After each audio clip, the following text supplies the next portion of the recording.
दोस्तो हीउ जेको केज अवां ॾिसो पिया इहो जेके पठूं आहिनि उन्हनि पठुनि जो केज आहे। हीउ लॻभॻि हीउ केज ऐं उनखां जेको परियों लॻभॻि हिन में 37 पठूं आहिनि हिन वक़्तु। हीउ पठुनि जो केज आहे ऐं उन सां गॾोगॾु हीउ वरी फरड़नि जो आहे। हीउ फर आहिनि,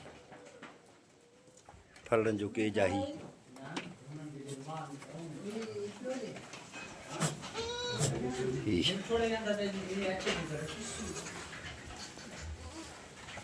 फरनि जे पासनि खां वरी जेको लेंटर आहे उते वरी हल्को बोह बि रखी छॾियो अथऊं त जीअं फर उन बोह ते राति जो वेहनि। अहिड़ी तरह ई वरी जॾहिं फर थींदो ॿकरी खे त फर जे लाइ हीउ पासो हुन जे लाइ हीउ छेलो आहे। हीउ बरो छेलो आहे, हिनखे वरी अलॻि रखियो अथऊं छाकाणि त ॿकरियुनि खे तंग थो करे त उनजे करे। हीउ केज बि लॻभॻि पठुनि ऐं उन्हनि खां थोरो वेझूं। हाणे हीअ जेका साम्हूं वारी ॿकरी आहे इहा हाणे वियम खे वेझो अची रही आहे ऐं हीअ ॿकरी अॿरी आंदी हुईसीं पर हाणे थोरो सिहतमंद थी आहे। हीअ जेका कारे रंग जी ॿकरी आहे हीअ। उनखां पोइ वरी हीअ जेके कुझु जुआनड़ियूं ॿकरियूं आहिनि पठुनि खां वरी हीउ चोथों पार्ट आहे पठुनि जो। ऐं हीउ वॾो मालो हेठि बीठल आहे। हीअ असांजा छेला आहिनि। हीअ उज़ई जे लाइ जेके असां छेला आंदा आहिनि हीअ उहे आहिनि।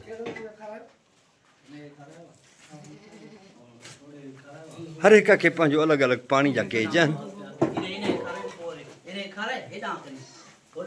अहिड़ी तरह हीअ बि पठूं आहिनि। वॾियूं ॿकरियूं जेके आहिनि उहे सभु हेठि बीठल आहिनि ऐं हीअ पठूं आहिनि। ॿाहिरि जीअं त तेज़ हवा लॻी रही आहे, तमामु घणी हवा आहे, उनजे करे अंदरि असां शेड में हिननि खे आंदो आहे त जीअं हिन ॿकरे जी तबियत सही कोन्हे तंहिं करे हिनखे असां अलॻि केज में रखियो आहे, आइसोलेशन में रखियो आहे ऐं हिन सां को मसइलो आहे हिनजी ट्रीटमेंट असां करे चुका आहियूं। हिनखे जेके इंजेक्शन्स थियनि थियूं उहे लॻाए चुका आहियूं ऐं उन सां गॾोगॾु ॿी बि जेका दवा हीअ नंढिड़ा फर आहिनि हिननि खे हिन जॻह ते रखियो अथऊं त जीअं असांखे हिकिड़ी शइ ज़हन में रखणु खपे। हीअ असां अलॻि अलॻि केजिस आहिनि न सभिनी जा। हिकिड़ी शइ असांखे ज़हन में रखणु खपे त ॿकरियुनि जी वक़्त ते वैक्सीनेशन ई उहा ॿकरियुनि जो न रुॻो इलाजु आहे पर उनजी सिहतमंदी जी ज़मानत बि आहे। हाणे इहे असां जेके नंढियूं नंढियूं पठूं वरितियूं हुयूं हीअ उहे आहिनि ऐं हाणे हीअ तयारु थी रहियूं आहिनि। ईंदड़ 2-3 ॾींहंनि में 2-3 महीननि में हीअ तयारु थी वेंदियूं। हिन पासे हीअ वरी असांजी वाड़ी आहे जंहिंमें असांजो वॾो माल बीठल आहे, जंहिंमें पटेरियूं आहिनि, कामोरियूं आहिनि, उहे वरी असांजूं हेठि बीठियूं आहिनि। उहे बि हाणे मथे असीं चाढ़ियूं था, थोरी देरि में उन्हनि खे बि असीं मथे बीहारींदासीं। त हिकिड़ी शइ असांखे ज़हन में रखणु खपे त जॾहिं बि असीं ॿकरियुनि जो कारोबार शुरू कयूं, ॿकरियूं जा 2 सूरतूं आहिनि। हिकिड़ो त ॿकरियूं नाज़ुक जानवर बि आहे ऐं ताक़तवर जानवर बि आहे। नाज़ुक इन सेंस में त जॾहिं मौसमी हालतूं तब्दील थियनि थियूं, तमामु घणो सीउ हुजे थो त पोइ ॿकरियुनि खे ख़ासि तौर ते नमूनिया, ज़ुकाम, अखियुनि में पिचूं ऐं इन क़िस्म जूं बीमारियूं ॿकरियुनि में थियनि थियूं। त उनजे लाइ तव्हांखे अॻुवाट एहतियातन PPR, ETV, डीवर्मिंग वग़ैरह जेके बि 4-5 मेन जेके आहिनि वैक्सीनेशन उहे तव्हांखे लाज़मी कराइणियूं आहिनि। जेकॾहिं इन्फेक्शन वधी वञे त डॉक्टर जी सलाह सां अवां उनखे एंटीबायोटिक बि ॾेई सघो था।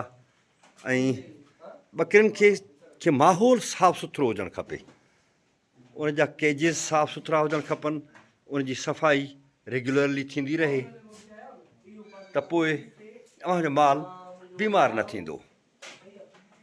ऐं शेड बि कुझु हिन तरह सां जीअं मां ॾिसो पिया, पहिरियां असांजो शेड हुयो त ईअं सभु खुलियल मिक्स में हूंदियूं हुयूं, पर हाणे असां उमिरि वाइज़ यानी जेका जंहिंजी उमिरि आहे उन हिसाब सां असां उहे ॿकरियूं हिन में रखियूं आहिनि त जीअं हिक ॿिए खे सिंग हणी ज़ख़्मी न कनि। ॿकरियुनि जी आदत हूंदी आहे त उहे हिक ॿिए सां विढ़ंदियूं रहंदियूं आहिनि ऐं तमामु खेचली जानवर आहे। उनजे करे इहो तमामु ज़रूरी आहे त ॿकरियुनि जे लाइ असां अहिड़ो माहौल क्रिएट कयूं। हाणे जीअं ई हीअ 2-3 ॾींहं जेके तेज़ हवाऊं पियूं हलनि फेबरवरी वारियूं, उहे हवाऊं जीअं ई ख़तमु थींदियूं त पोइ असां ॿकरियुनि खे वरी हेठि वाड़ी में बि लाहींदासीं। ऐं हींअर बसि लाहींदा आहियूं, जीअं उस निकिरंदी आहे त 2-3 कलाकनि जे लाइ असीं हिनखे हेठि लाहींदा आहियूं त जीअं थोरो हीअ घुमनि फिरनि। ऐं जीअं त हीअ घुमंदड़ फिरंदड़ जानवर आहे, तंहिं करे हिन जे लाइ ज़रूरी आहे त हिननि खे असीं हेठि लाहियूं। पर वक़्त ते वैक्सीनेशन उहा इंतिहाई ज़रूरी आहे। हाणे हिन वक़्तु मुख़्तलिफ़ क़िस्म जूं जड़ी बूटियुनि जो असांजा नौजवान सुहेल अहमद ऐं ग़ुलाम मुर्तज़ा उहे हुनखे खाराए रहिया आहिनि त जीअं हुनजो हाज़मो दुरुस्तु रहे। ऐं हिन वक़्तु बि अव्हांखे बरसीम ऐं उन सां गॾोगॾु 50% बरसीम, 50% सुको चारो उहो तव्हांखे ॾियणो आहे।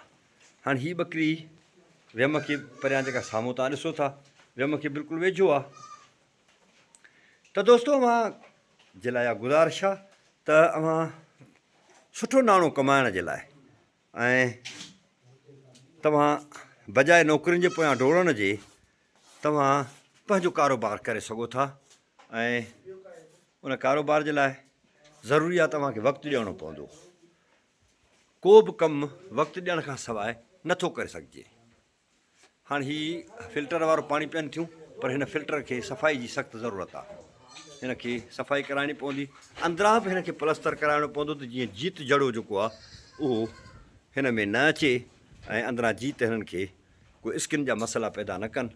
हिननि में ख़ारिश जूं बीमारियूं थींदियूं आहिनि। सो बहरहाल हीअ मूं तव्हांखे मुख़्तसिर वीडियो ॾेखारी।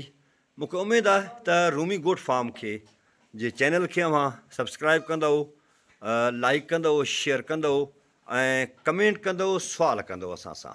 ईंदड़ वक़्त में असीं ट्रेनिंग प्रोग्राम शुरू कंदासीं ऐं माण्हुनि खे ॿुधाईंदासीं त ॿकरियूं कीअं पालजनि। सफ़ाई सुथराई जो तमामु घणो ख़्यालु रखिणो आहे। सदाईं ख़ुशि हुजो, जिथे बि हुजो, आबाद हुजो। वॾी महिरबानी।